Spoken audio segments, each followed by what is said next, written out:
It is Saturday, August 15th, 2026. It is 12 p.m. Pacific Standard Time, and so you know what time it is. It's time for some D shift.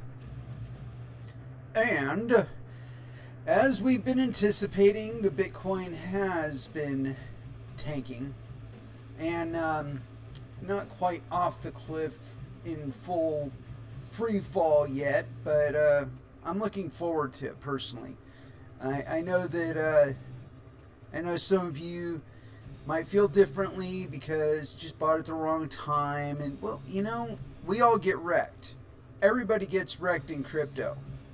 And you know, that's, if you do any trading in crypto for any duration of time, you come to that realization and you make peace with it, and you you start to understand that in order to win, sometimes you do have to get wrecked a little bit. And so I hope you guys are having a wonderful Saturday morning. I know I am. Got a couple trades in the green, and most of them are in the red, as is to be anticipated. Basically, the only shit that I got to green right now is intentional counter trades. Where I was long something, and it was just going so far down that I'm like, fuck it, I might as well make money on it down too. So I don't know if that's like standard operating procedure for position trading. Don't get on me. I don't want to hear it.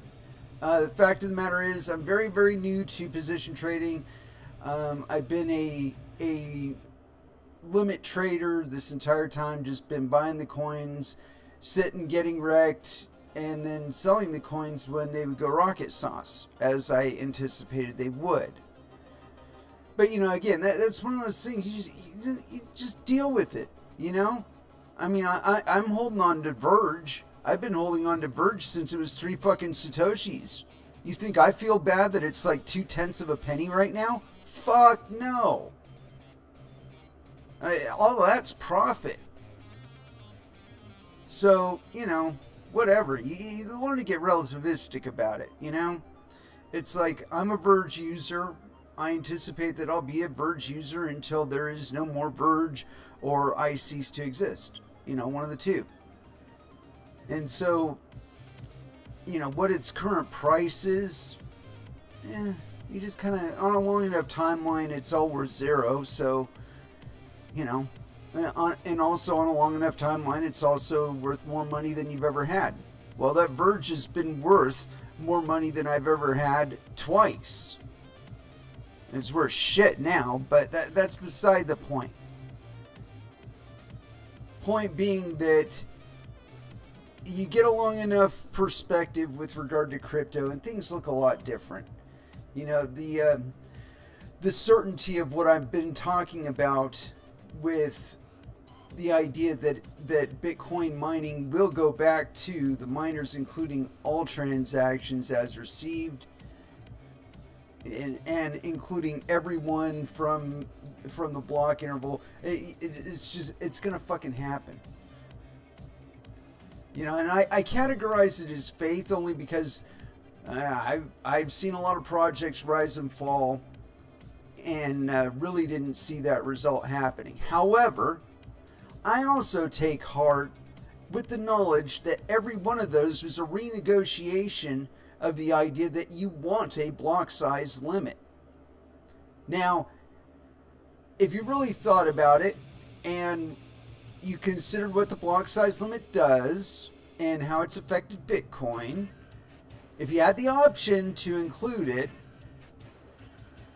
you can either not include it, or you can include it but with different terms. So instead of the block size limit being only just 1 megabyte for fucking forever, we'll update it to 32 megabytes. It's just as arbitrary, just as certain to fill up at one point or another, just as certain to be having the same exact fucking problem that Bitcoin is now and has had since about 2014. Cryptocurrencies are not meant to have block size limits. Artificially throttling the transaction throughput completely destroys all of everything you're fucking doing. Like, what you...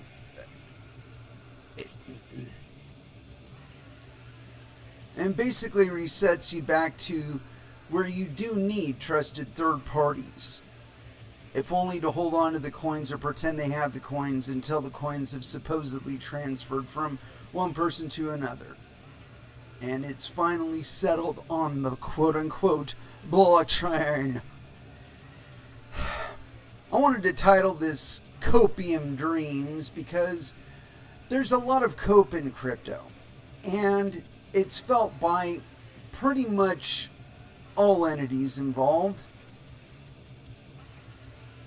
And the cope is that you want to maintain the idea that there's some sort of separation between you and other people. That's the cope. You want to be able to say these people are better than me, or I'm better than those people. This, that, those people, they, them. And in cryptocurrencies, there is no difference between you and them. At any time, one of them could become Satoshi Nakamoto, deploy their own cryptocurrency, not even include that stupid proposition of, do we want to artificially limit how many transactions we can process?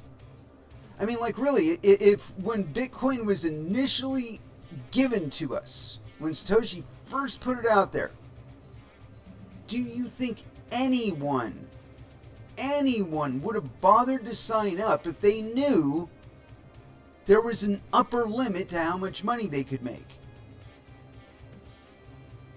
That there was a self-imposed parameter in there that prevented them from earning as much as they could, or as much money was actually on the table to be earned.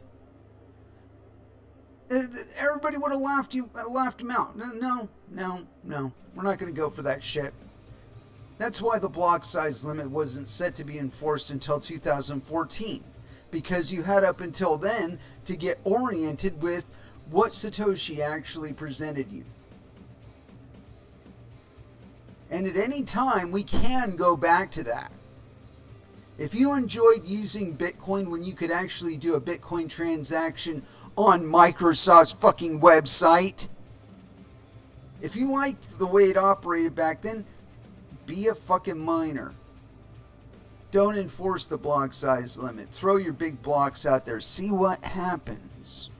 Have some fucking faith, for Christ's sake. And I think that's probably the most underrated word in crypto is faith. Faith. I know, it sounds fucking crazy. Deterministic math. What's there to have faith in, right? You have faith in the idea that if you and about 95% of the miners on the network are honest nodes, that you have an honest and kind of likely chance to actually hit the block reward. And of course, there will be people that have advantages over you, and that's why you do things like pooled mining. You know, that's originally why it happened. I mined my first Bitcoin on on slush pool, as a matter of fact. It was back when you could do GPU mining. And it took fucking forever. But it would have been worth it. Like, even now, it would have been worth it. I mean, I've long since spent that fucking money, but that's beside the point. The point being that it would have been worth it on a wage basis. Like, if you were to fast forward from then till now, right? Let's assume that I am still mining on Slush Pool, and I'm doing so with a single GPU on my desktop computer. I'm dedicating about 200-300 mega hashes to mining Bitcoin. And so assume that I'm doing that like now, right? If I was making the same amount of Satoshis a day today as I was back then, just about, I can't remember how many 100 or 1,000 it was a day, but if you were to put it in like $1 of Satoshi terms, or even where we're at now with Bitcoin's price, it would be more than enough to supplement a part-time job. I'd be able to live pretty damn good if I had a part-time job and was still earning $200 to $300 a day. mining Bitcoin with my GPU.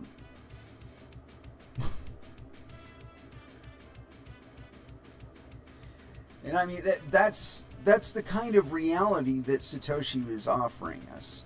And we've completely blown it and gone completely the opposite direction. And I know that its current expression is because the people that have all the money to invest, or at least permission to borrow money on your behalf to invest in it, they like centralized systems where they have control and they get to dictate. Right? Well, that hasn't been a necessity for like shit. I don't know. I don't know if any of you guys remember, but back when the internet really started taking off and mom and pops were getting into being ISPs, it's a fucking fantastic time, by the way. During that time, though, there was a great decline going on with IBM because people were no longer buying mainframes. They were buying tens of thousands of PCs to put throughout their factories. And they maybe bought a couple IBM super servers, whatevers. But their demand went down significantly as far as like rack servers.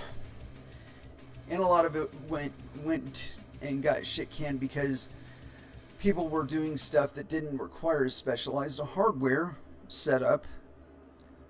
And, you know, like TCP IP, all that stuff changed a little bit, not a lot, but it was enough that it's just different infrastructure now.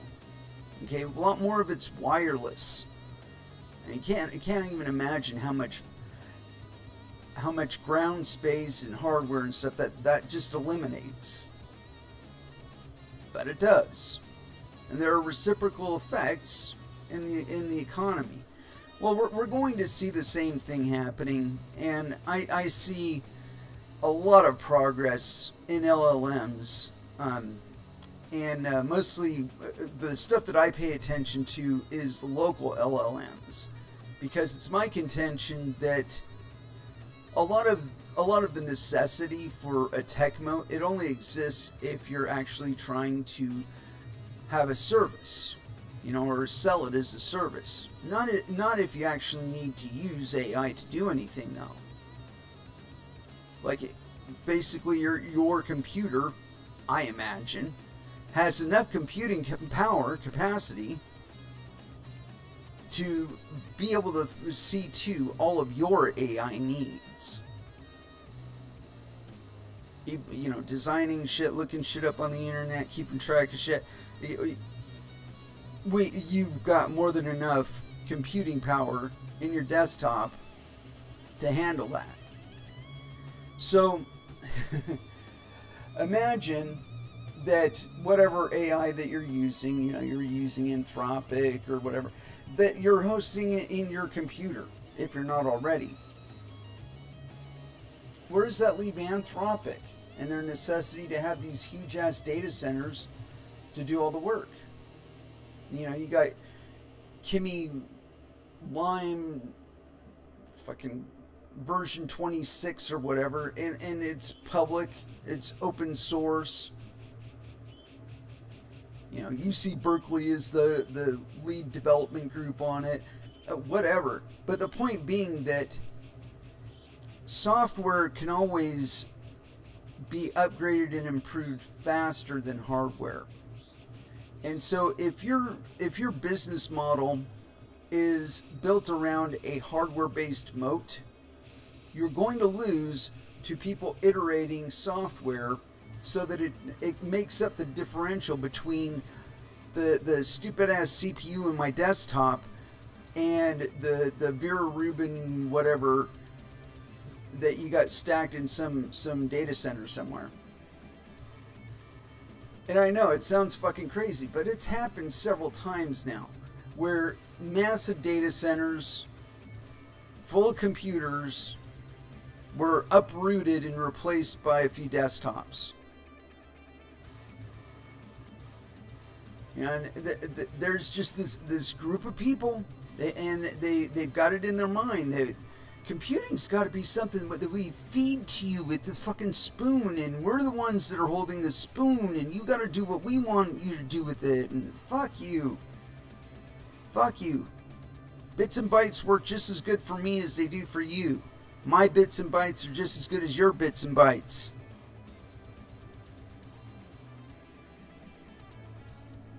Because of that, a lot of the social differentials that we've been trying to maintain via wealth and social status and all that biz, I think all that shit's getting really shaken up. You know, I don't know too many new like actors or even bands anymore. You know, there's no big Rolling Stones that just like everybody's fucking aware of whether or not they want to be. It's just not happening anymore. You gotta wonder about that. And anyway, so yeah, copium dreams. It's these ideas that we've got. Things like they'll have no choice. They'll have to do it the way we want them to do it. And this is how we're going to make them. Copium dreams. I think it's like an evolutionary thing, you know, we're going through an evolutionary step, and there's some of us that are just not ready to go. You know, kind of like things the way they were, and can't really imagine being able to live in this new system that's being proposed, so I'm just going to hold us here in the Middle Ages as long as we possibly can. Oh, that shit's over. It's over. And I see evidence of that pretty much every day. You know, it's like there are people out there that had full knowledge of 9/11 long before it happened, myself being one of them. I didn't know exactly what the quote-unquote Pearl Harbor event was going to be, but I had read the plans that included it, and it involved everything up to right where we are now, where we're fighting with Iran for Iran's oil. And the intent, back when they wrote up the plan, was that they were basically going to take over the Middle East and convert it into a whole bunch of United States colonies and use their oil to fund it. You know, we pump the oil out of the ground, we run it through the refinery, and we keep the planet dependent on oil for another century. And we get to be the hegemon because we're sitting on all the oil. Well, you can see how that's working out. Iran's pretty much disabled all our fucking bases there, so we got sailors that are jumping ship because they're not able to reacquire necessities due to their location and their proximity to another place, another port of call that they can go to that doesn't exist. It's like 4,000 kilometers away or some shit like that. Point being that it's another one of those copium dreams. Somebody actually thought that we're going to be able to topple Iran and we're going to be able to occupy them, and that Russia and China aren't going to have anything to say about that. Or no, I'm sorry. The imagination was that we would knock down Russia's capability in Ukraine enough to where they would not be able to help Iran, and that is not the case. And the other end of it was that we were supposed to have China so tied up with Taiwan and a few other hot spots there that they wouldn't be able to contribute to Iran either. And again, that has not happened. And we've lost all logistical capability in the surrounding area. Well, not all, but a lot. So, you know, I don't look at this as a national thing. You know, I've never viewed it as a national thing because the number of people that actually planned all this shit was about 12. Included people like Henry Kissinger and Paul Wolfowitz, John Ashcroft, Dick Cheney, whole bunch of people that have been in and out of Washington since the Nixon era. And probably actually earlier. Like 1950s and shit. Well, the point being that they've had this plan and they've been pushing it to the nines, and again, I don't view it as an American thing, even though we're the ones that supply all the troops and we do all the logistics and all that other bullshit. But I don't look at it as a quote-unquote American thing, because the vast majority of us, about 97, 98% of all Americans, are not going to benefit from it, except in like the tertiary sense, where we're selling one another gas and cars and shit.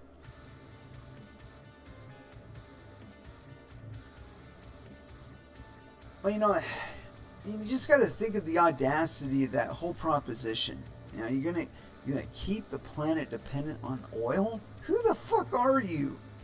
How are you gonna stop the planet from transitioning to fusion or hydro or fucking any number of other sources of energy? I mean, really, the planet is 2/3 covered with fucking water that is going to move whether you want it to or not. Now, why we're not doing so much more to harvest some of that energy and collect it in the form of electricity and attach that shit to the grid, I have no idea. Other than, of course, the fact that constraining water is a great way to try and control people. So yeah, hopium dreams. I really hope that or copium dreams rather. I hope we're actually coming out of that cope period. I think that Anthropic and all the big industrial AI operations, I think that's going to be a real big test. For basically the world's tolerance for bullshit.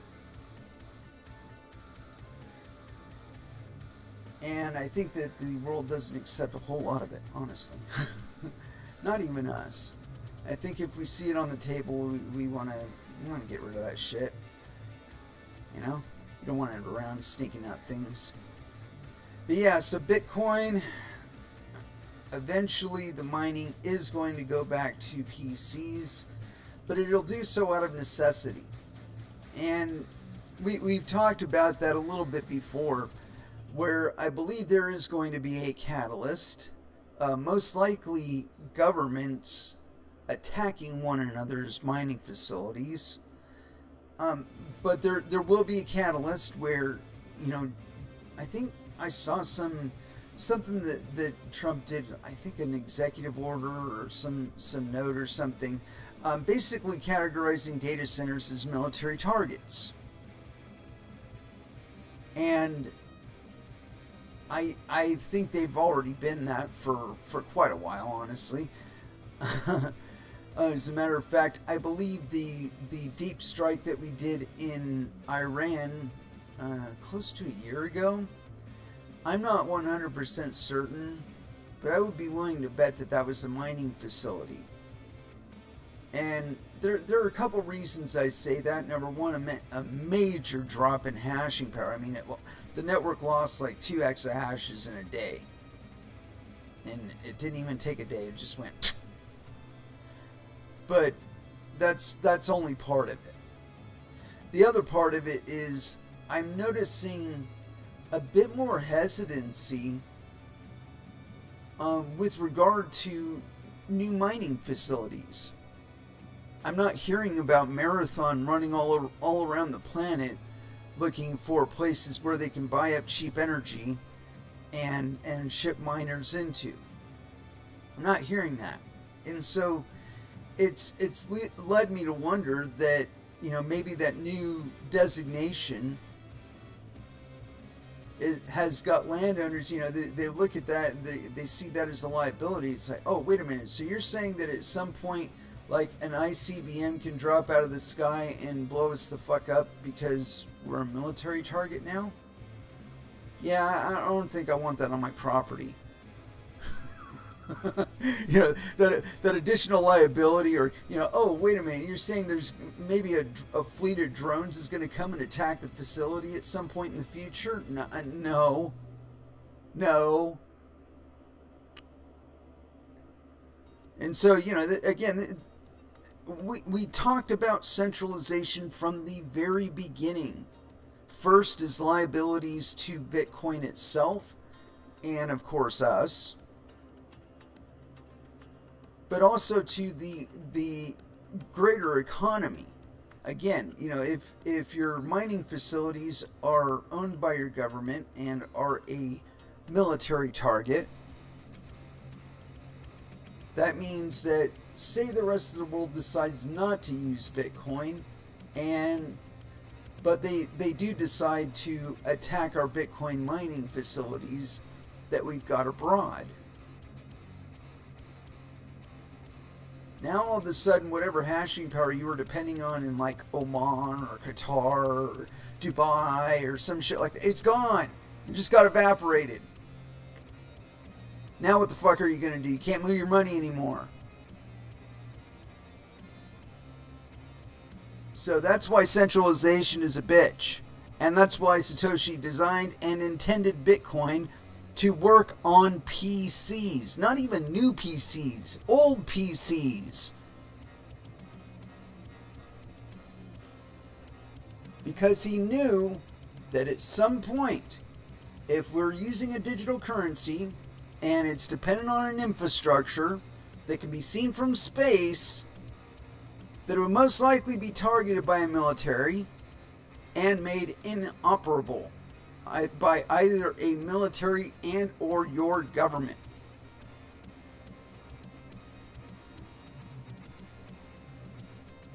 Bitcoin is money despite banks and government, not in compliance with.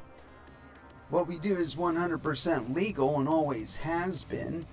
There's no law against creating a payment network that's independent of the Federal Reserve. There's nothing illegal about that at all. They're trying to change that, of course, but money is what you and I think money is, not what the government thinks it is. If you and I have a mutual medium of exchange that we conduct our commerce in, there isn't anybody else that can intercede in that. Nobody we don't introduce.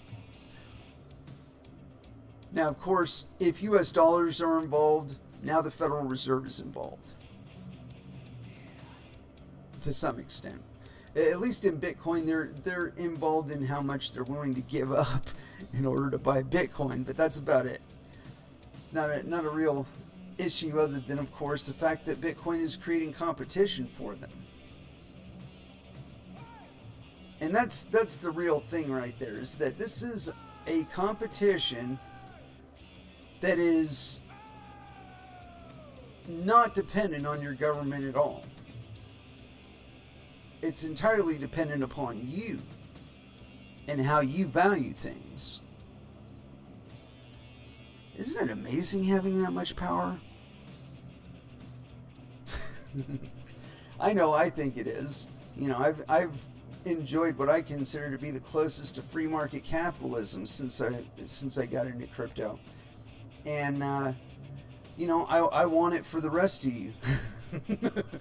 I mean, I don't know if you want it, and I'm not going to try and force it on you. You know, it's nothing that I can actually force on you. It's something that you actually have to want for yourself. And, you know, again, that's not a value judgment either. You know, I think that everybody should be free to get into this as they choose. Or not, as they choose. But I don't even want to pretend for a moment that it's not my choice.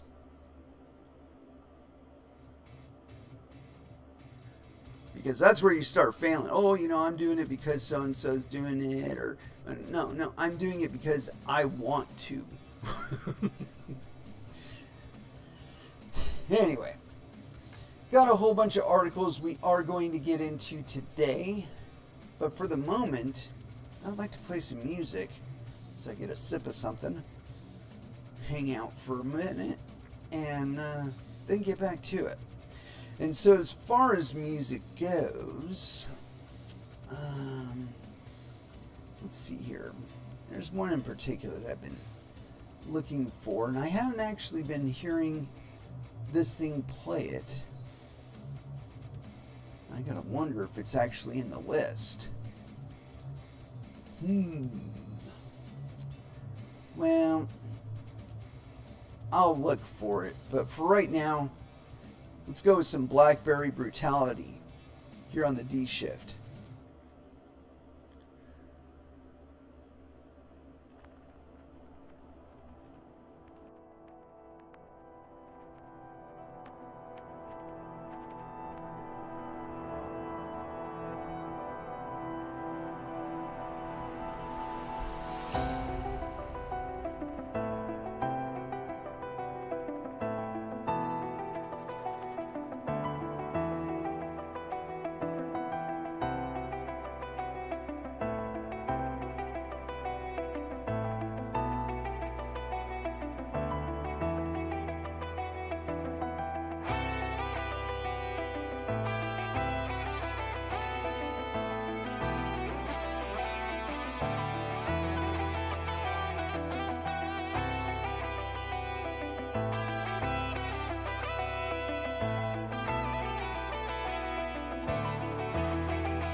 that was more than enough.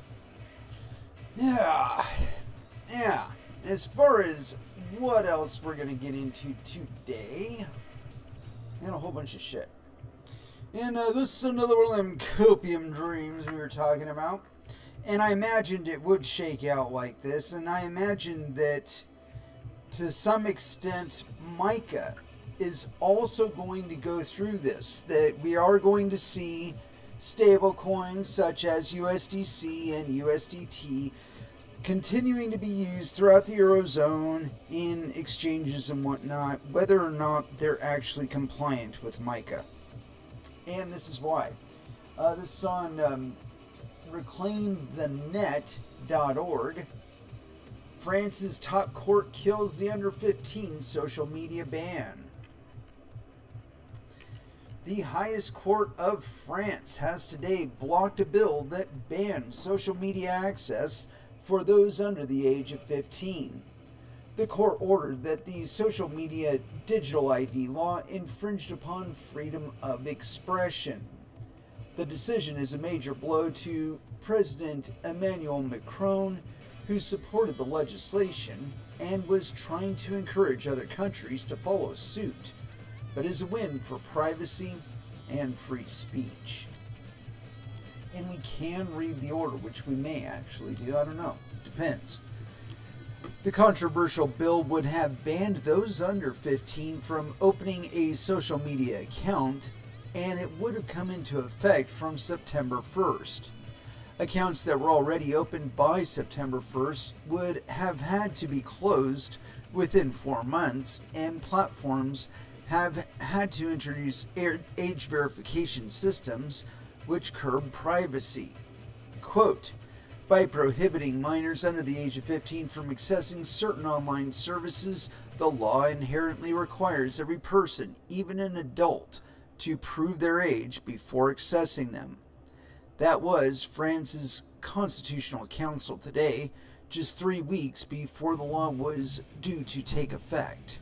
Quote, the Council holds that the contested provisions, on the one hand, disproportionately infringe upon the freedom of expression and communication, and on the other, fail to provide the legal safeguards necessary to ensure the right to respect for private life, the decision said. The court believes protecting children was a legitimate objective. The bill nonetheless, quote, infringes on freedom of expression and communication in a manner that is not appropriate, necessary, or proportionate to it. Quote, and I don't speak French, so I'm not going to quote that. The government fully understood that checking ID part and thought it a selling point. Quote, for 4 months, all of us in France will have to prove our age, Digital Minister Anne-Lee Hannaf told journalists after July vote. Quote, if someone under the age of 15, the account will be closed. The timeline was realistic, she said, quote, because age verification tools already exist. No, they do not.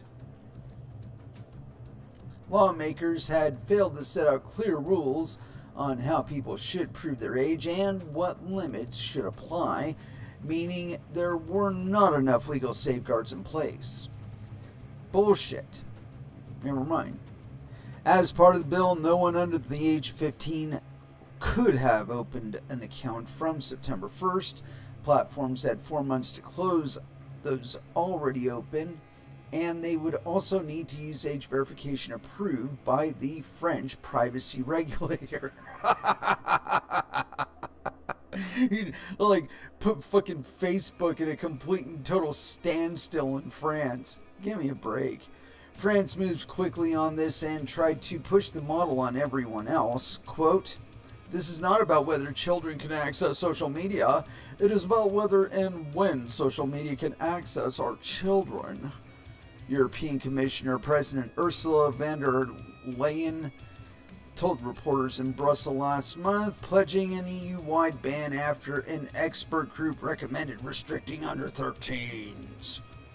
Quote, Our children need time in the real world. Time to play. Time to build friendships. Time to make mistakes. Time to shape their own identity.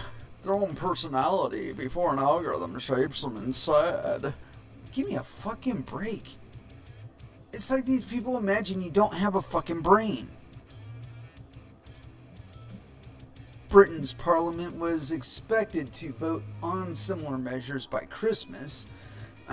Spain, Greece, and Denmark are planning minimum ages. Brazil, Canada, and Norway say they are strongly considering them. Australia made the move last December, barring under 16s from platforms including Facebook, Snapchat, TikTok, and YouTube.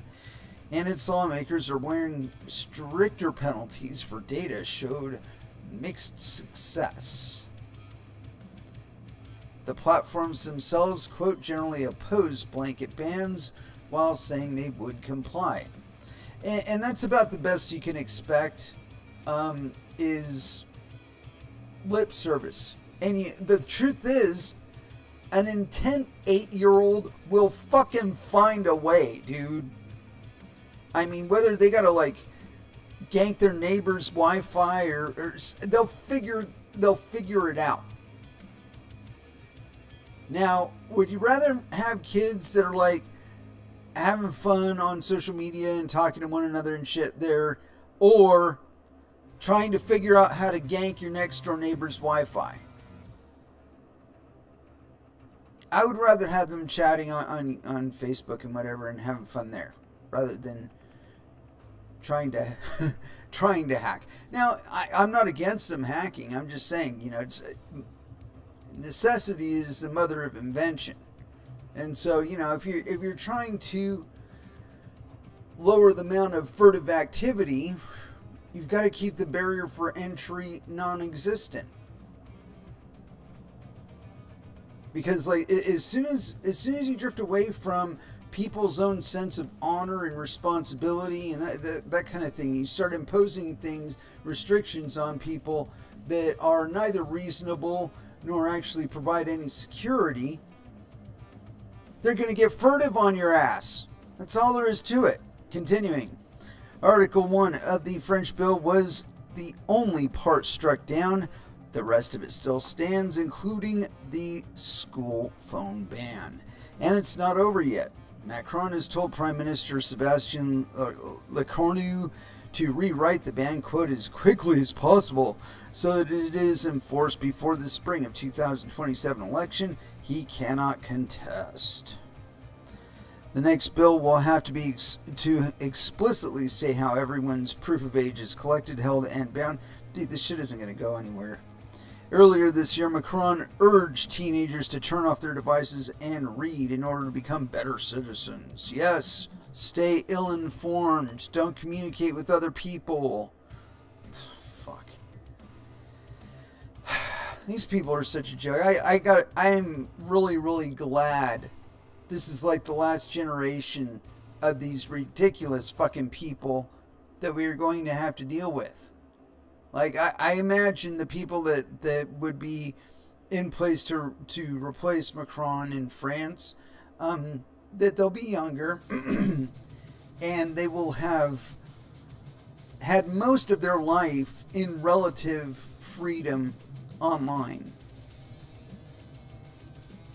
And, they would be a lot less willing to give that freedom up than this guy who at least spent part of his life offline. And so it's an optional for him, or he's so far above everybody else that, he doesn't have to worry about it. He's not under 16, so, he doesn't have to worry about getting kicked offline. Well, Mr. Macron, we live in an age of AI and facial recognition and social credit score systems.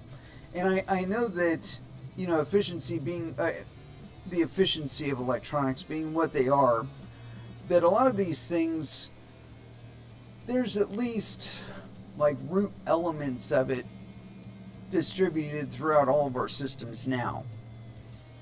It's like in manufacturing, you don't just make one chip for one people or one customer. You have like several different designs that you can run on the same hardware so that you can cover parts for more than one vendor at a time. Well, this is kind of the same case. That I expect that a lot of this setup for the AIs that are supposed to interface with all this stuff, it already probably exists. And so tracking you down specifically and barring you specifically from the internet, I don't think would be too difficult a chore.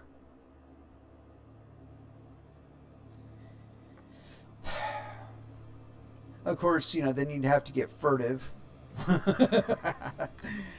But, yeah, you gotta do what you gotta do to get online. But yeah, so social media bans, I think they're ridiculous.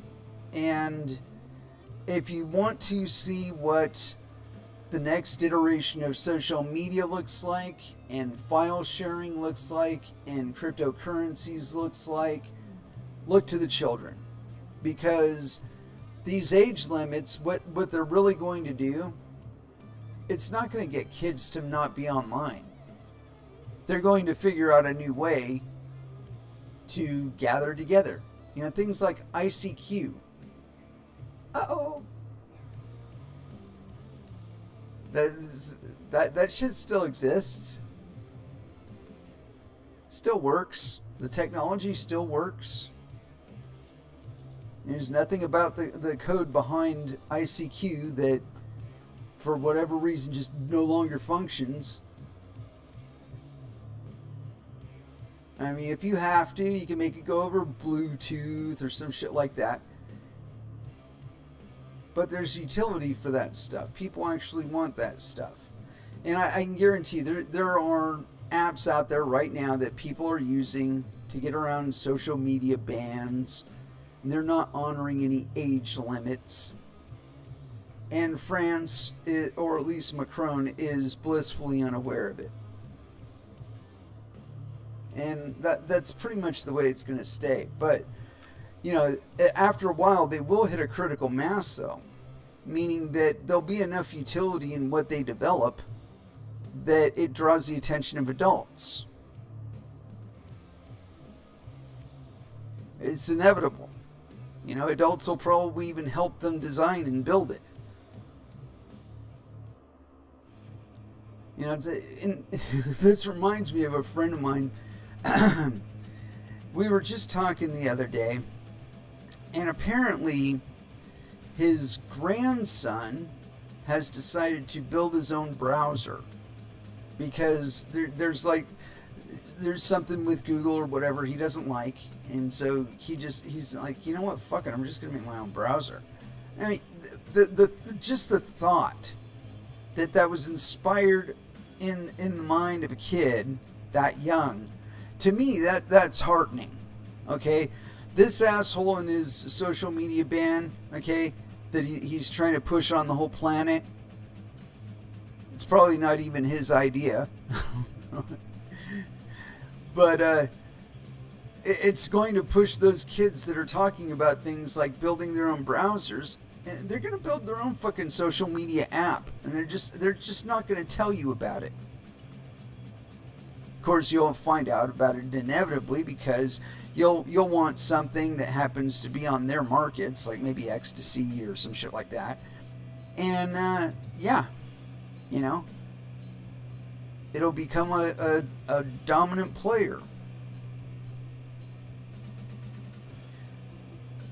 But I see evidence that we're going more and more towards that again. That the standard has changed. You actually have to be like doing some sort of evil or conniving shit in order to draw the negative attention that you should actually deserve. But I do have to wonder if that force will also be used in cases like this, where say Macron figures out that, there's somebody that's got an app that's letting kids converse and have markets and so on and so forth, and you might want to try and do something about that. Well, that's where decentralization comes in. That's what makes it a desirable trait in your network, is that not enough of it can be taken down at any one time to make it worthwhile. And I think that we're going to end up going more and more to such systems because of this shit. Like, really, why would you want to stay on the internet if you got this dickhead telling your fucking kids that they can't be there? Why wouldn't you just, like, if you were so inclined, try to build your own fucking network? Or network by networking with other people, of course. But the thing is, it's like completely circumnavigate government entirely. Don't even involve them. Just wire your way around the neighborhood. Or go wireless where you can. The point I'm getting at is that I really think that an age where this kind of control or these kind of expectations from our leaders, I think they are obsolete in many ways, because it's like, it's one thing for you to have a freedom, it's another thing for you to know how to use it, right? And I believe that more and more people are learning how to use freedoms that these people never intended for us to ever acquire in our own homes. But alas, they are here. Things like the internet. That I'm sure it just fucks all their goddamn, planning and all that for us to be able to communicate with one another. And it's only getting worse because the kinds of things that we can communicate today are like 3D specs for solid products. Like tools and guns and shit. And the ability to design even more, design and make even more of it is coming down to individuals. In another 5 years, I will most likely have a 3D printer that prints stuff that's made of metal. And it'll be because it's become cheap enough for me to have one and use one at my house. Or maybe even build one. I mean, that's entirely feasible and possible too these days. That's the scary part about it. These guys are talking about, we want to look at all the STL files that you're planning on printing, and we want to qualify or approve. Oh, fuck you. Fuck you. My fucking 3D printer doesn't even connect to the internet. How the fuck are you going to stop me from printing whatever the fuck I want? Oh, right. You're not. You're going to shut the fuck up.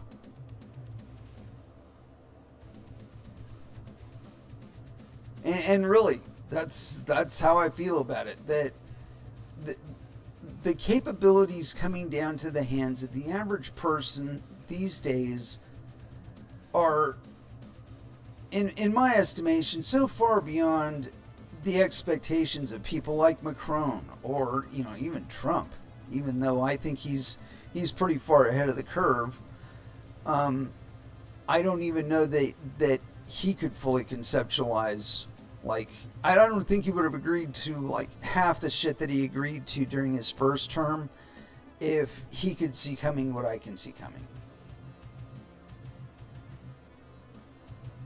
Because like the ways that we've been impaired as far as how we can participate in the market over the last couple decades, I think it's also held back the transition of American ideas to physical goods. As we've seen more and more centralization of manufacturers, we're seeing fewer and fewer ideas actually being expressed and coming out to market. Well, at the same time, And I was just imagining it today that I could probably design an electric outboard in FreeCAD. I can probably print all of the parts for it with my 3D printer. At least prototype physical parts for like conceptual models and shit. But then I could send whatever parts need to be made in metal to somebody else and have it made in metal and sent back to me. Now, I can anticipate that there's maybe like 1 or 2 layers of sophistication that are required there. That if somebody were to concentrate enough like machining power in one location, you know, maybe get a few AIs involved, that's the kind of thrust I see the future going toward. That to me is the way we're going. You know, this idea that we're going to keep mankind limited to only using petroleum-based fuels is fucking ridiculous. There's so many other things we can make burnable fuels out of. Alcohol. You know where alcohol comes from? It comes from sugar, which comes from organic matter.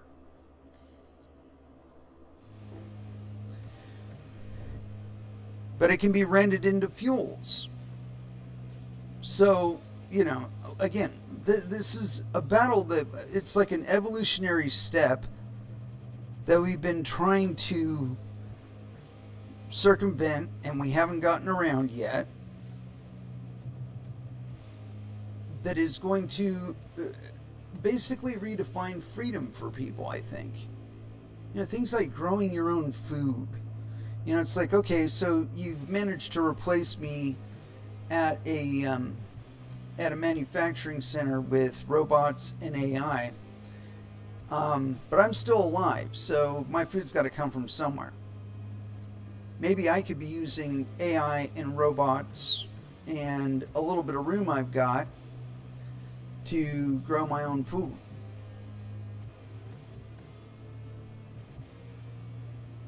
It's not that difficult. Or at least it's never been as easy as it is now. So again, I think a couple layers of sophistication in there. You know, maybe a print house where they've got 3D lathes and they're hooked up to AI, and you send them off an STL, they print it off. And a friend of mine has I think it's like an 8-axial fucking 3D CNC mill. And it's just amazing. Just amazing that such a device could be made so small. But, you know, you imagine you've got somebody who's got a building with about 20 or 30 such devices in it. And, you know, they could be receiving orders from all over the planet for custom metal products. So, you know, with that being reality, I have a hard time imagining that the current constraints and red tape that inhibit a lot of business are going to stay in place. Because, you know, what I'm talking about as far as like a shop that receives orders and produces metal parts for you, that's entirely doable, like right now. Entirely doable right now. And really, you need like 10 kids, 16-year-old kids. You can give them a good job to do, and you could probably make exactly what I'm talking about. And it's that reachable. It really is. So, you know, again, you can't imagine being able to maintain things like monopolies. Give me a fucking break, dude. if it's never patented or copyrighted, if somebody just uploads the design to some fucking repository, you like pay $5 for a copy of it, forget about it. It's done. It's over.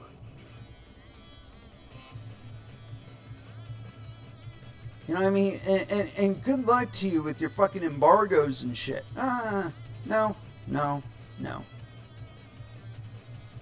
I could only imagine how this would go in like North Korea, or in a place where there's like far more repressive regimes, that like maybe one day they would like break into one of their civilians' houses and like find all kinds of stuff in there that is not permitted. It's like magnetic firearms and shit pointed at them, robots, AIs, and yeah.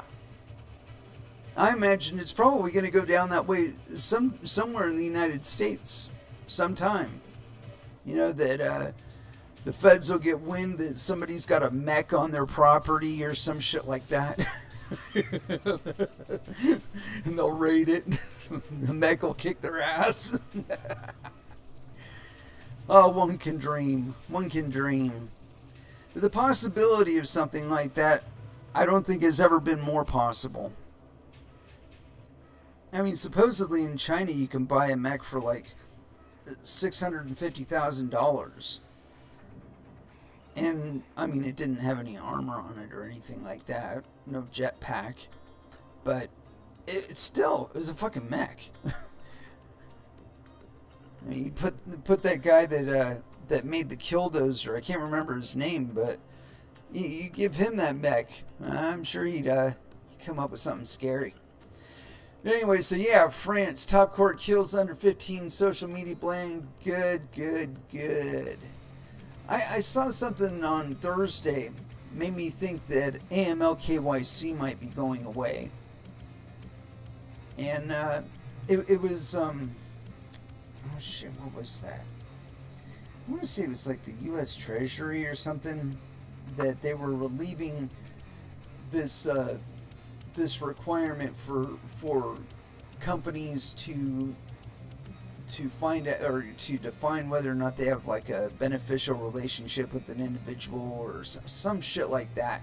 But I started really thinking about it as far as like the implications of what are the materials that one gathers in order to analyze, in order to define such relationships. Well, AML KYC data. And so I thought about it, and it's like, well, if I'm eliminating the utility of the AML KYC data, why am I going to continue to gather AML KYC data? And the answer is you would not. So I'm starting to think that maybe there's a good possibility that governments are starting to understand the stupidity of gathering everybody's data for just because they decided to trade cryptocurrencies. And that there are other ways to track actual criminals that don't require us to expose all of our most sensitive personal data to ID thieves in fucking India. And Coinbase specifically hires fucking sweatshops in India to do their customer service. What's the ID thief capital of the known universe? India. Sorry, India. It's true. You guys have made a fucking industry of it. I don't blame you. There's money in it, but just saying. Just stating facts here. I mean, like, really, if you're not trying to expose all of your customers to the potential of getting $5 wrench attacked, why would you do that?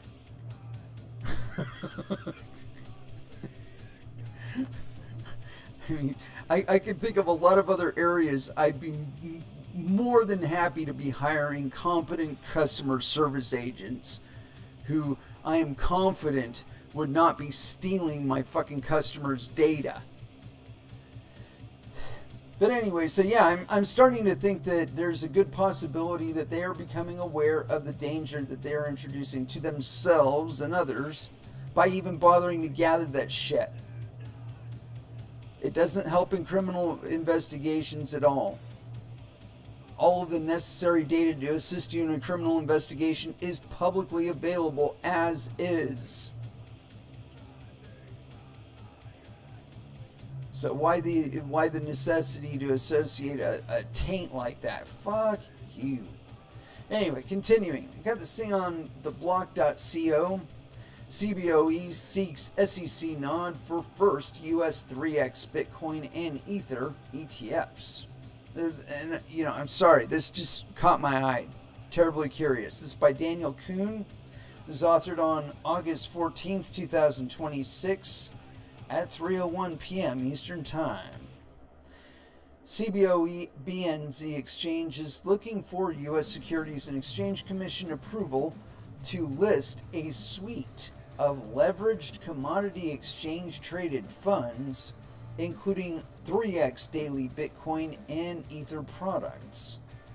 According to the proposed rule change proposal on Friday, the firm is looking to introduce a 3x gold ETF, 3x silver ETF, 3x Bitcoin ETF, 3x Ether ETF, 3x crude oil ETF, 3x natural gas ETF, all of which are aiming to deliver 3 times the daily performance of its underlying asset, primarily by holding futures contracts on CME or COMEX with cash and cash equivalents as collateral. Generally speaking, highly leveraged funds are designed for short-term tactical trading by sophisticated investors, not long-term holding. Quote, the sponsor defined below will increase and decrease the number of benchmark futures contracts that each fund holds in order to accommodate purchases and redemptions of shares and to account for changes in the value of the benchmark so that each fund can meet its daily investment objective, CBOE wrote. Of note, the funds are designed to operate as, quote, commodity pools under Commodity Futures Trading Commission oversight rather than the traditional 1940 Act investment companies overseen by the SEC. Like many ETFs, a commodity pool is an investment fund that combines money from multiple investors to trade derivatives or other commodity-related instruments. Additionally, because funds seek leveraged returns, they fall outside the exchange's general listing standards and require specific SEC approval, hence the rule change request. CBOE will also file a related Form S-1 registration statement under the Securities Act of 1933, according to the filing. Oh, so they will make definitive claims as to what will be in the basket. CBOE referred to this structure as, quote, additional layer of federal regulatory oversight beyond what a physical commodity-based exchange-traded product would be subject to. The filing notes that Volatility Shares LLC will sponsor the funds, which will enter the VS Trust. Volatility Shares already offers 2x Bitcoin and others and Ether strategy ETFs in the U.S. stock market.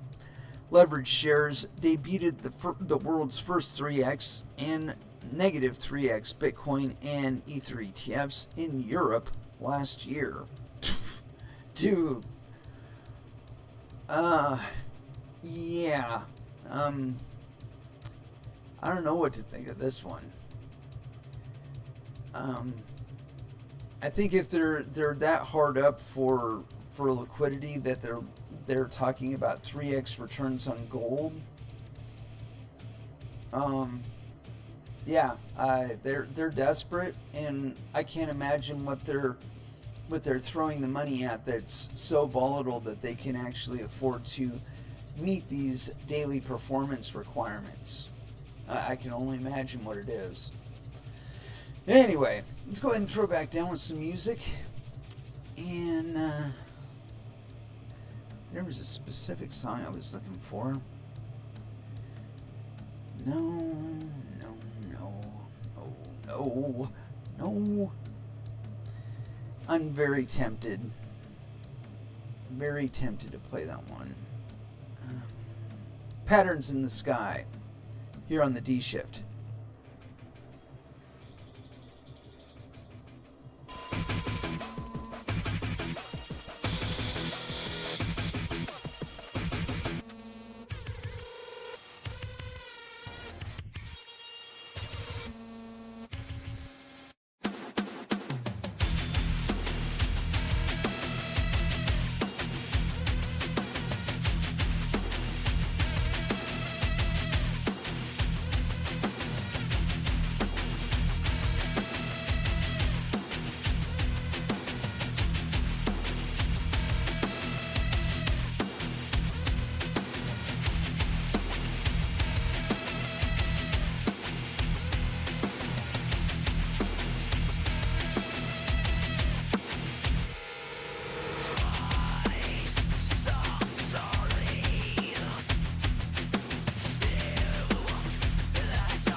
Be a good rest. Make choice. That's in the splendor.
Yeah, that was enough of that.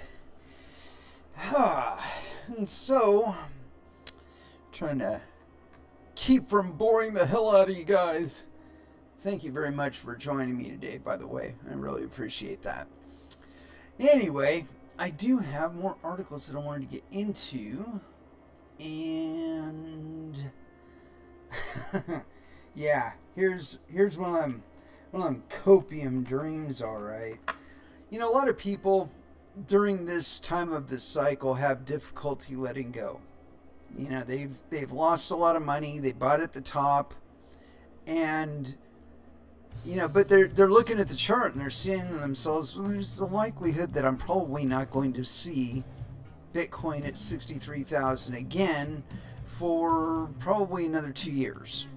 So I might want to consider getting out now and, you know, kind of holding on to some of that money, you know. And so I got this thing here. It's on finance.yahoo.com. Jim Cramer is selling his Bitcoin, citing the quantum threat. Here's why he's wrong. This is by Dominic Basulto, the Motley Fool, I guess he works for. This is authored on August 15th, 2026 at 9:12 a.m. Pacific Time. CNBC Mad Money host Jim Cramer is selling his Bitcoin, but not for the reason you might think. He's not dumping crypto for artificial intelligence stocks in search of higher returns, as many investors are now doing. Instead, Jim Cramer is selling his Bitcoin because he's worried about the quantum threat. In short, he's concerned that super powerful quantum computers will soon be able to crack Bitcoin's cryptography, potentially leading to hundreds of billions of dollars in losses for crypto investors. How real is the quantum threat? Cryptocurrencies are valuable for the cryptographic encryption they provide. If that encryption is ever put at risk, it could lead to a crisis of investor confidence.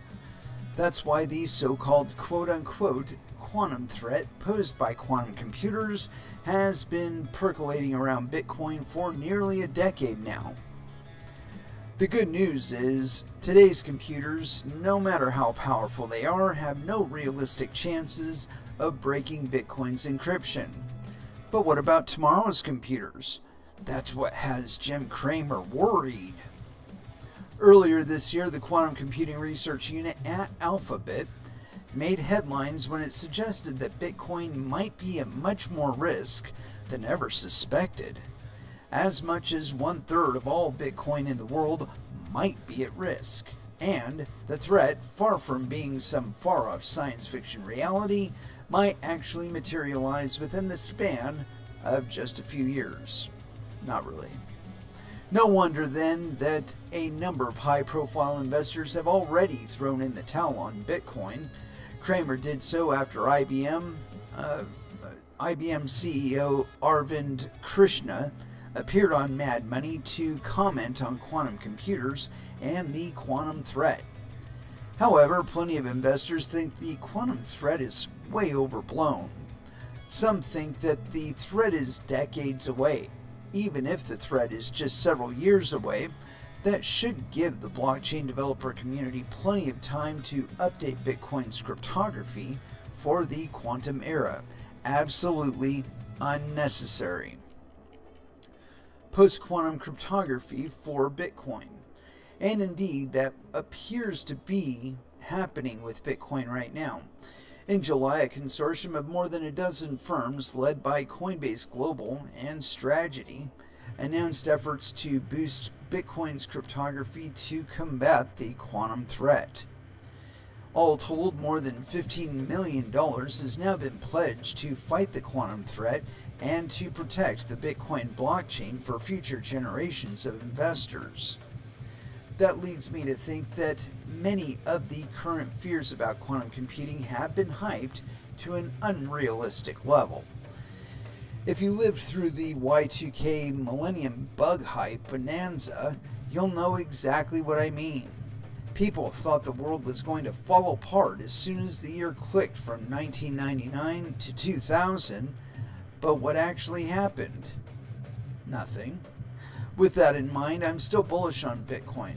The quantum threat is exactly the type of fear, uncertainty, and doubt that always appears during crypto bear markets. Just what I was saying beforehand.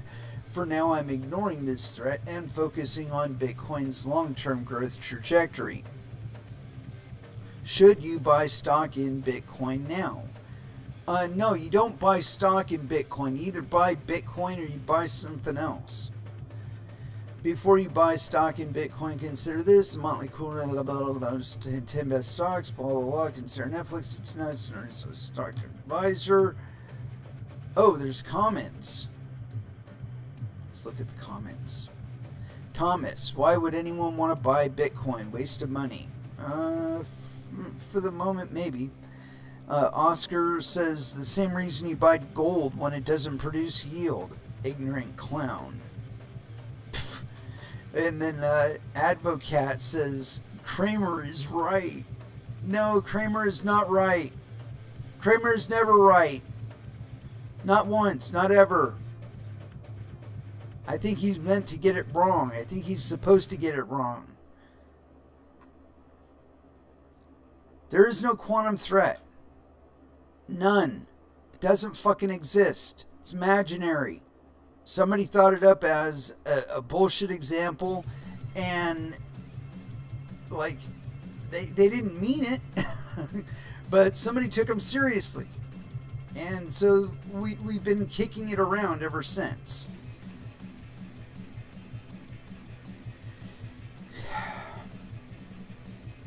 But it is not actually a threat. And the simple fact is that if there were such a quantum threat and somebody did actually attack the Bitcoin network and you know, do some shit, you know, send some money that wasn't theirs to their wallet. Now, I mean, I think it's far more likely that someone would crack a SegWit address and do that. But anyway, point being that if they were able to, and it was a good enough hack that they moved a lot of coins, maybe like Satoshis or something like that, right? So they move them. Now what? They've got the Bitcoin. Everybody knows they've got the Bitcoin because the transaction happened on a public ledger. So you can either blacklist them, you can roll the Bitcoin blockchain back so it didn't even happen, or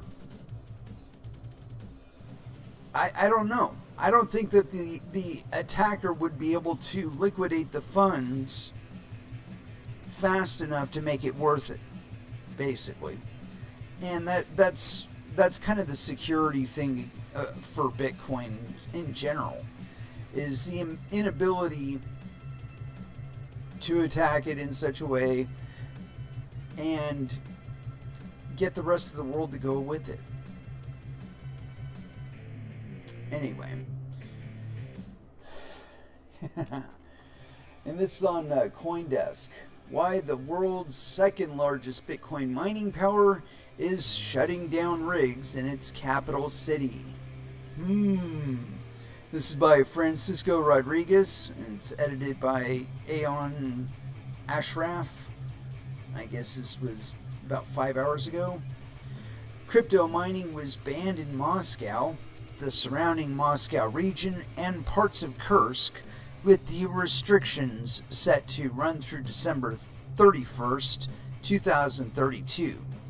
The measure, established under Government Decree number 936, also prohibits participation in crypto mining pools.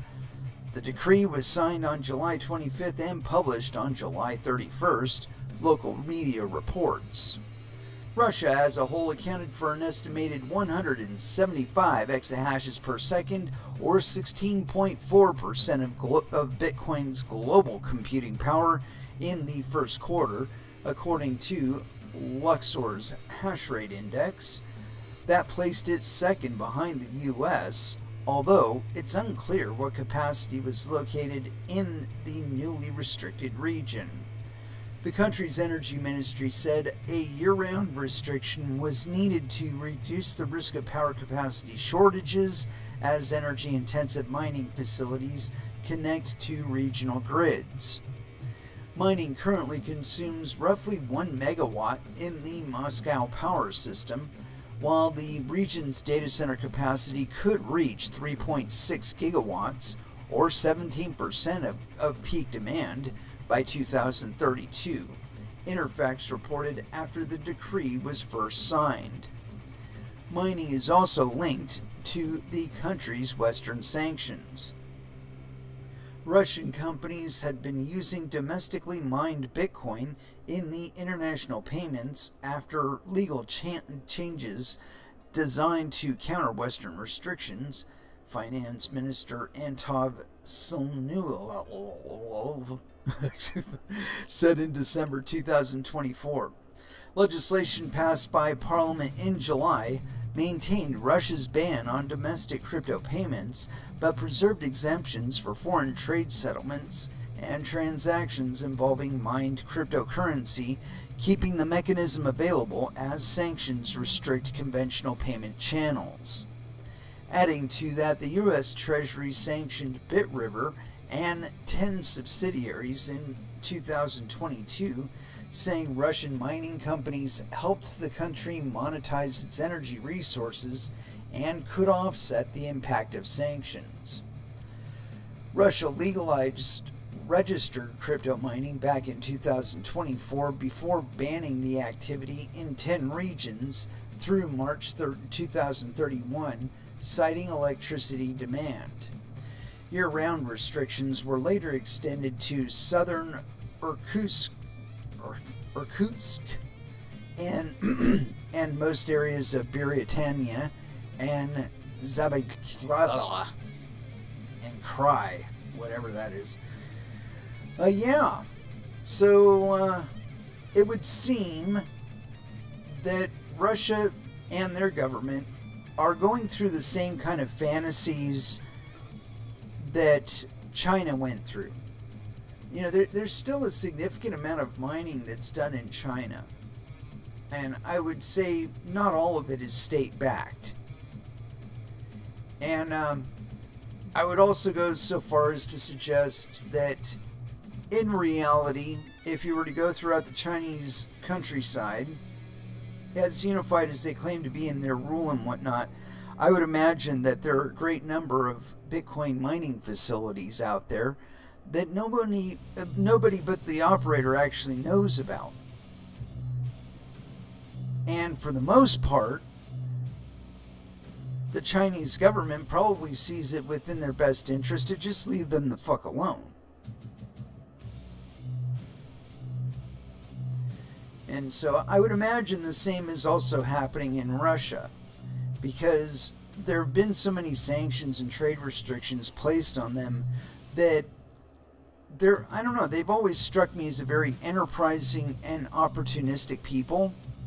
And that being said, I think that they would probably be very quick to utilize cryptocurrencies in a variety of ways to circumvent not only international restrictions but also national ones as well.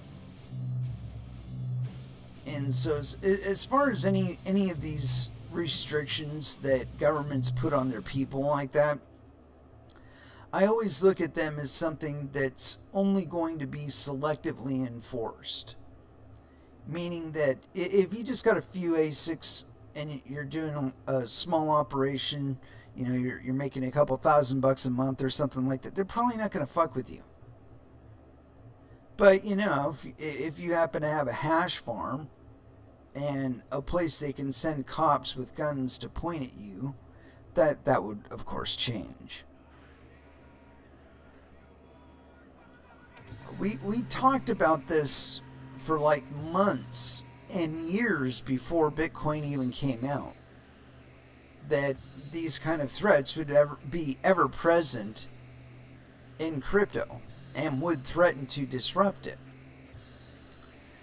However, again, I can't concentrate your attention enough on this.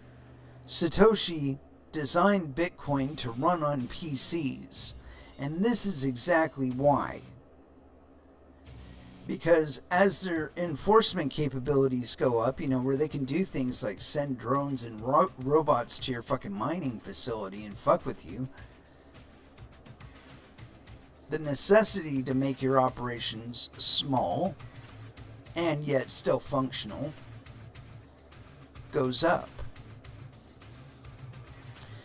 And so, yeah, I think we're still in a flux where governments like Russia and China, they've got that two-edged sword. They could bust the local miners, but that would lower the amount of mining that's actually going on in their country, which is increasing access to international markets, which is keeping your economy alive and functioning. So, yeah, leave it the fuck alone. Anyway, I got one more on here before I wanted to get onto a break. But of course, it's a fucking description for a video, son of a bitch. I hate that. Hate it. But yeah, so we've been talking about copium dreams. And again, this is on the part of the Russian government. They're having some copium dreams. They're facing the loss of control on the economy like this, and they're still not certain of how to go forward with it. And the fact of the matter is that because money is something that you define for yourself, wherever that seems to accumulate, that will be the thing that starts to determine the new power centers.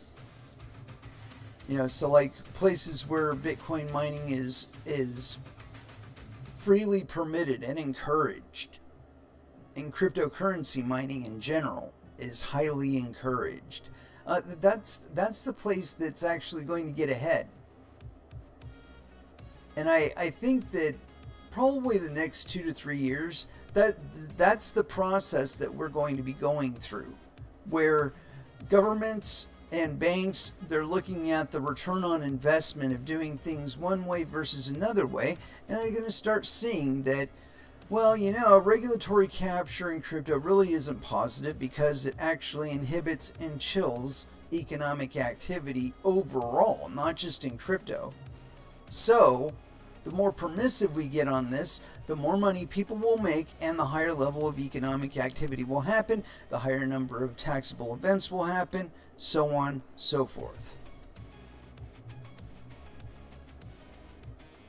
That's really what they're facing these days. It's like, okay, well, we can try and maintain this stupid idea of us having a complete stranglehold on the economy and like slowly killing off property owners into where we just have a renter class and a monarchy that runs everything. Dude, the modern economy requires fucking money going through it.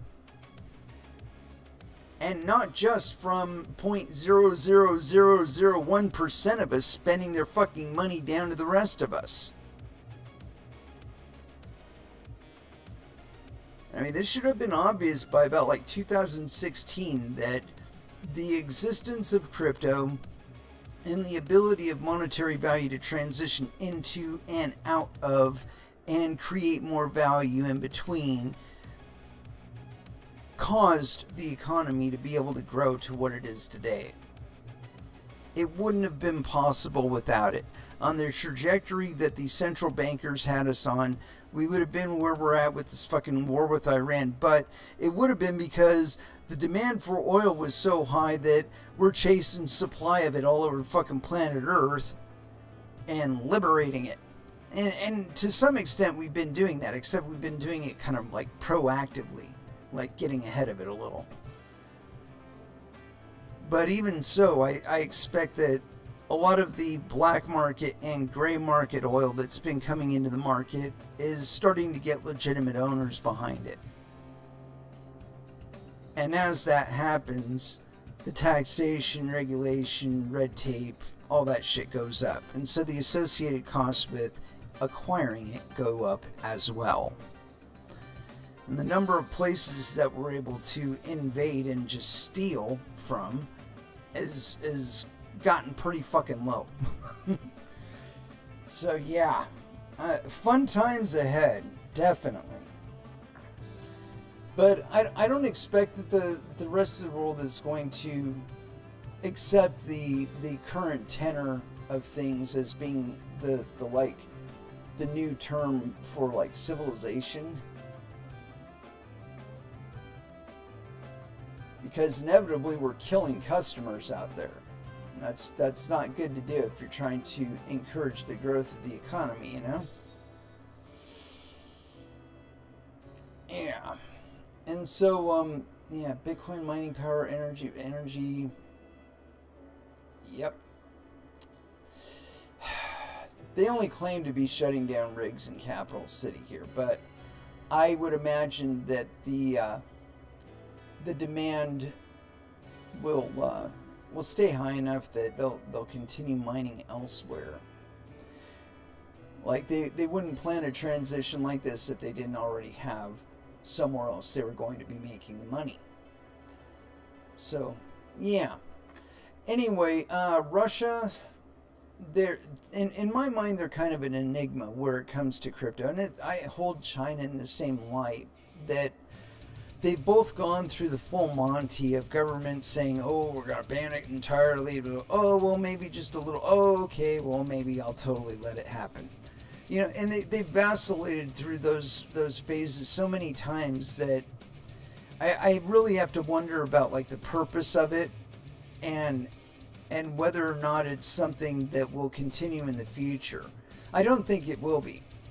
I think if they're at all successful at diminishing the mining coming from one facility, that they would notice the loss in economic activity and they would be like, well, you know, maybe that wasn't such a wonderful idea.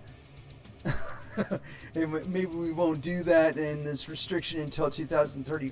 Fuck that. You know, we're not gonna comply with that. I would argue, you know, if they haven't shut down yet, they probably won't shut down. Energy capacity issues or not, they'd probably find another way to supply the energy. And I think we're facing a few, like fusion and a few other developments that are going to make energy cheaper. I mean, we're always trying to, so, you know, efficiency, man. Efficiency always wins. Anyway, let's go ahead and throw back down with some music. And then we'll finish it out on the mic. Let's see here. Chaos and Harmony here on the D shift.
It means like they killed me, bro.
Alright.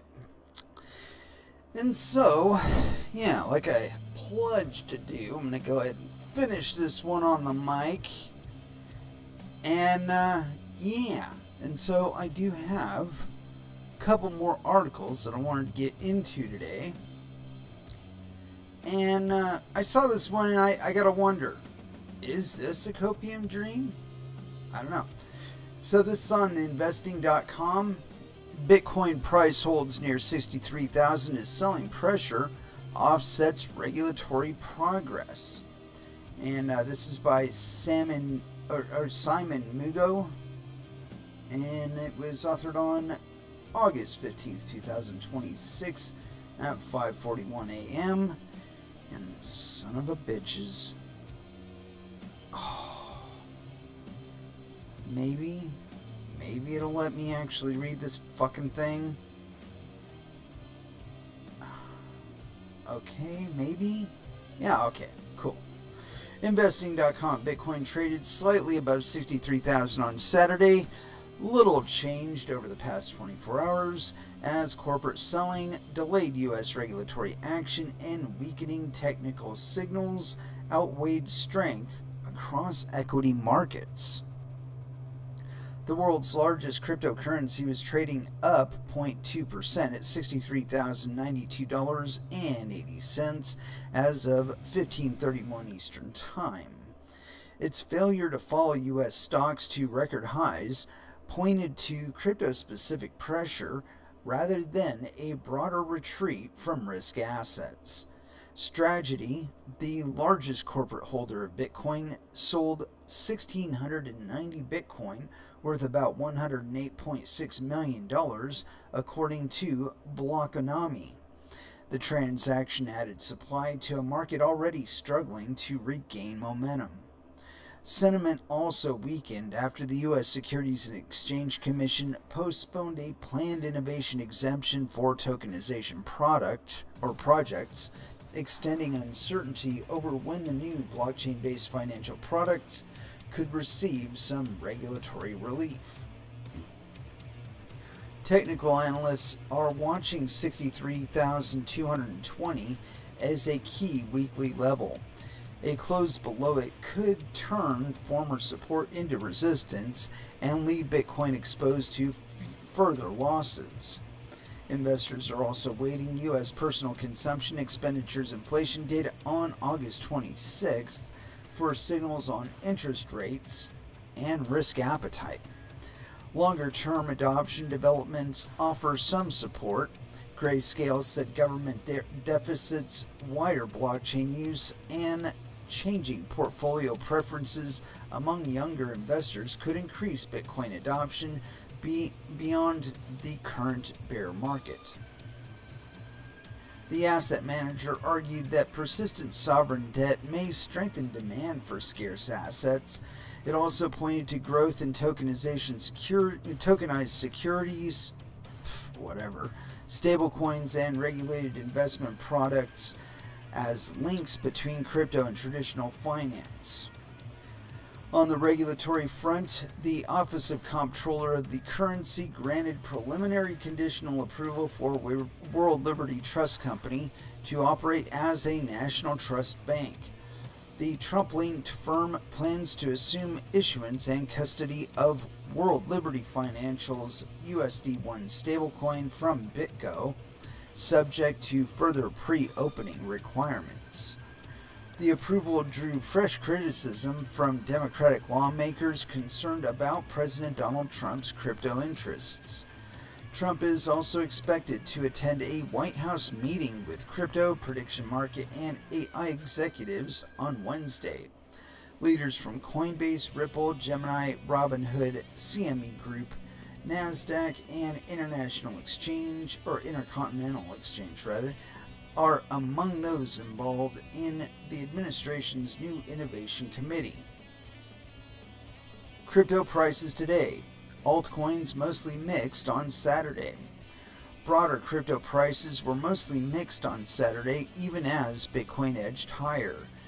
World number 2 crypto Ether rose 0.2% to $1,884.35, World 3 crypto XRP shed 0.4% and was trading at $1 and like 0.3%. Solana was up 0.7% while BNB was up 0.3% and was trading at $610.30. Conversely, Cardano had slumped 1.1% and was trading at 17.7 cents. Among meme tokens, Dogecoin had inched up 0.1%. So yeah, it's kind of following my. They left out Litecoin. Litecoin seems to have leveled off from its decline, and I see it. I see it beginning to pick back up again in the not so distant future. Let me see if I can bring up the chart there and give you a speculation as to when to expect such a thing.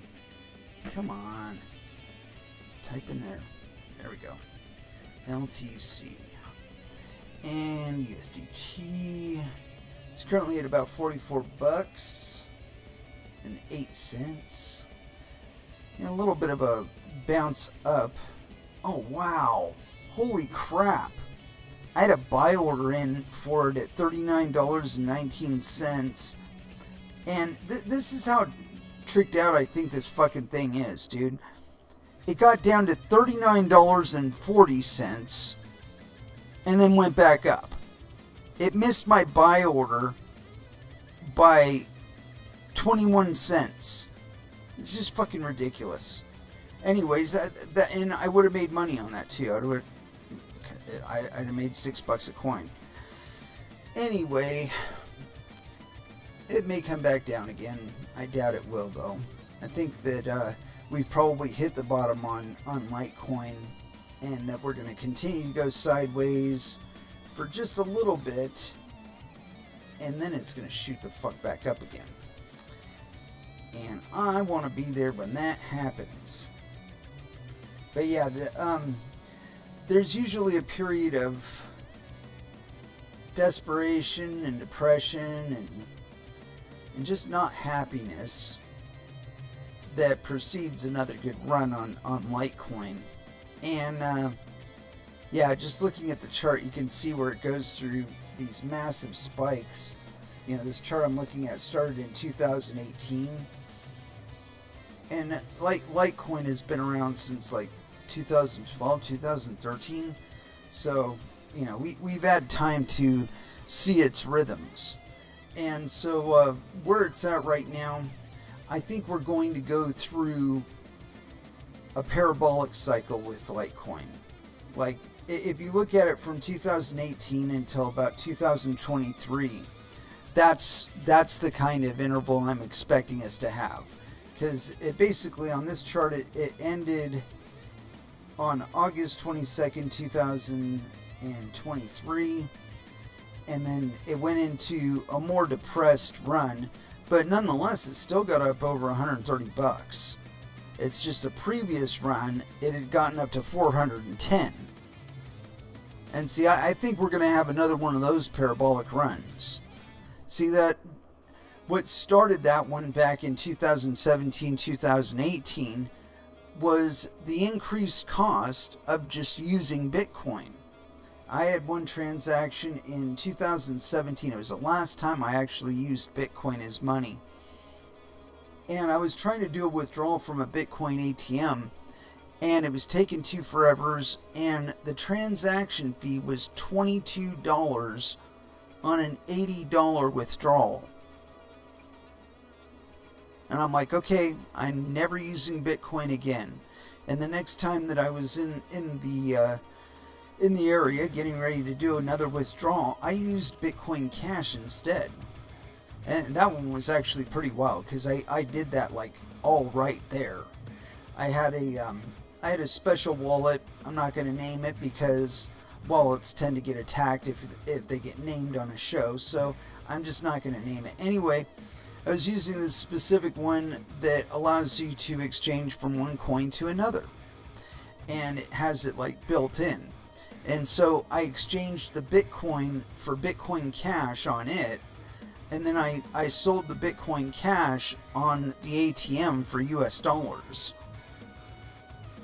And I ended up paying like the transaction fee for Bitcoin to Bitcoin Cash was more expensive than the one from Bitcoin Cash to US dollars. I'll just say that.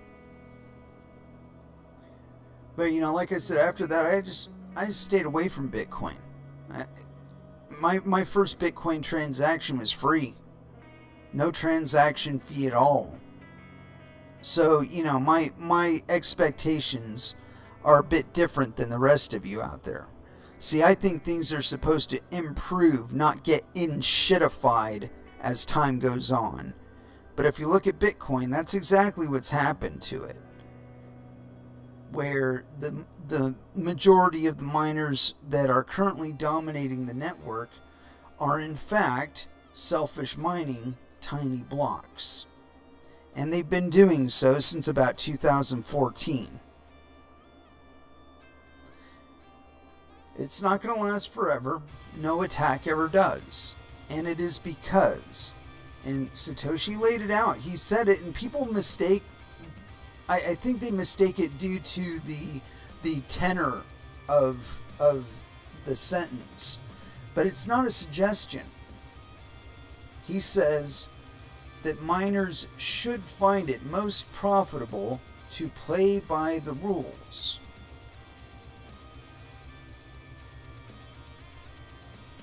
Again, this is not a suggestion.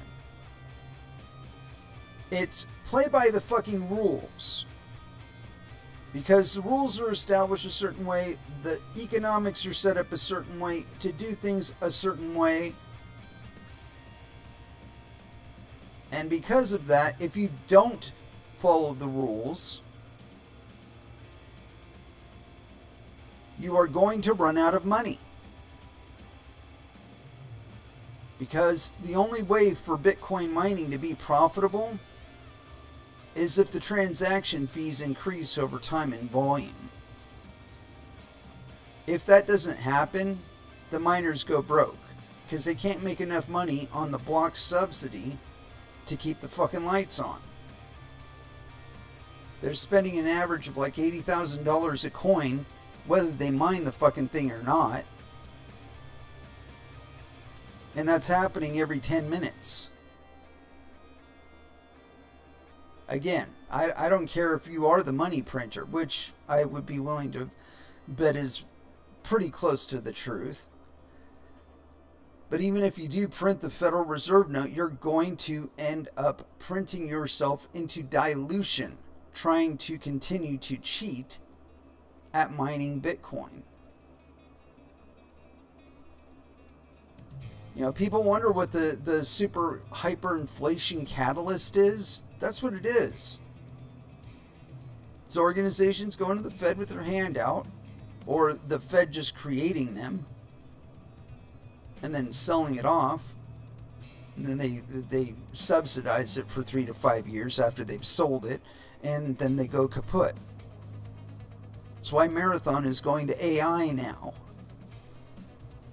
For the longest time, they were just so dominant in Bitcoin mining. If they didn't have AI to go to, Marathon would be bankrupt and closed down by now. Because industrial mining is not profitable. It looks profitable. Intuitively, you would think that the more powerful you are, the more Bitcoin you can mine, and so the more profitable you're going to be, right? Well, maybe if you were the only guy in the whole fucking world trying to do it, but you're competing against a whole planet full of people that are trying to do it. And none of you has any intrinsic advantage over the rest. Not any permanent one, anyway. Between hardware depreciation and the rest of the planet chasing after you, you can't stay ahead. And actually, it's not even in your interest to stay ahead.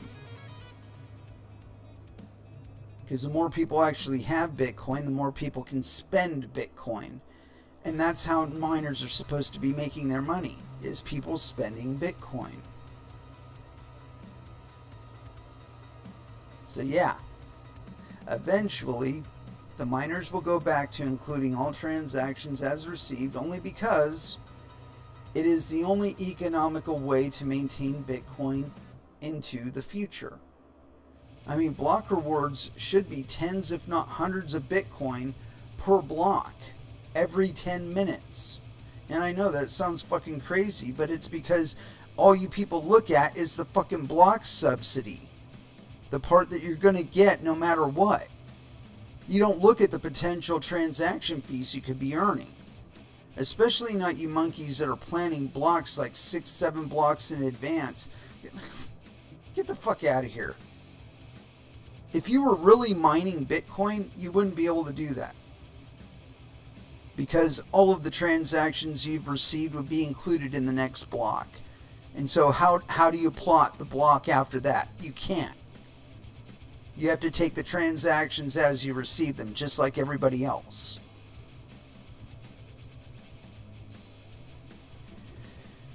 So yeah, that is eventually how it's going to go. And not quite yet. We still have some entities out there that are getting federally funded, even if they are being built on private land to get around zoning restrictions. But we're seeing probably the least amount of investment in such build-outs, specifically for Bitcoin, that we've seen in several years. And this is because Bitcoin has run into a utility wall. It ran into it in 2014, and it's just taken until now for enough of the market to fuck off and do something else for it to be in this position where it is going down, and currently at 50% of its all-time high. It is not done falling. The utility issue has not been resolved, and until the miners are including all transactions as received, it won't be resolved.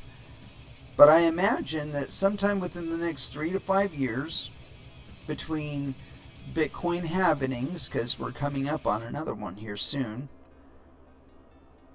and hardware depreciation and lower investment in industrial mining ops,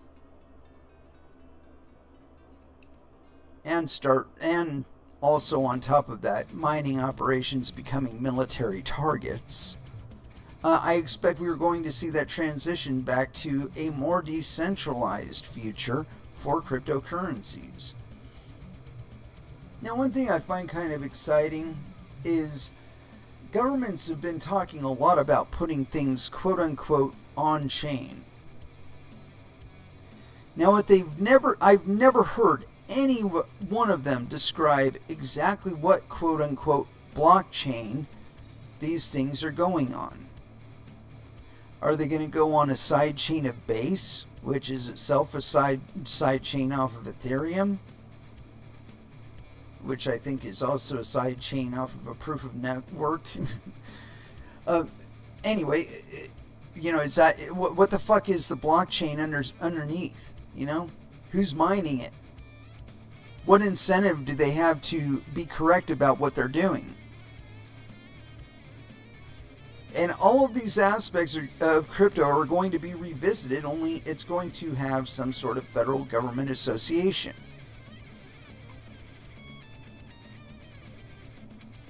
But again, because it's probably not going to be you or me that's mining it, it probably won't be useful to either you or me. And as they intend to use it solely in punitive manner instead of economically beneficial, I expect that the majority of the market will reject it. We've already seen where governments have attempted to force their people to use cryptocurrencies, and they have all inevitably failed. You've heard of CBDCs. Well, they've tried limited CBDC trials in several countries starting in 2018, and every single one of them had less than 15% compliance after 2 months. That's 85% of your fucking economy that just went up in smoke if the only thing you were bothering to keep track of was the CBDC. And most of those transactions were just to exit the CBDC into something else. So, yeah, the likelihood that we're ever going to see the imposition of a CBDC is low, and the mechanics of trying to do so are already well known. And the likelihood that it would be any different if it was the euro or the US dollar that they were trying to do it with is also known. And it is with that I'd like to close out this episode. Thank you very much for listening. I certainly do appreciate the support. We will be back again next Saturday on here. I'll be on Twitch Tuesday and Thursday at 12 p.m. Pacific Standard Time. And so until then, I want y'all to have an excellent shift. See ya.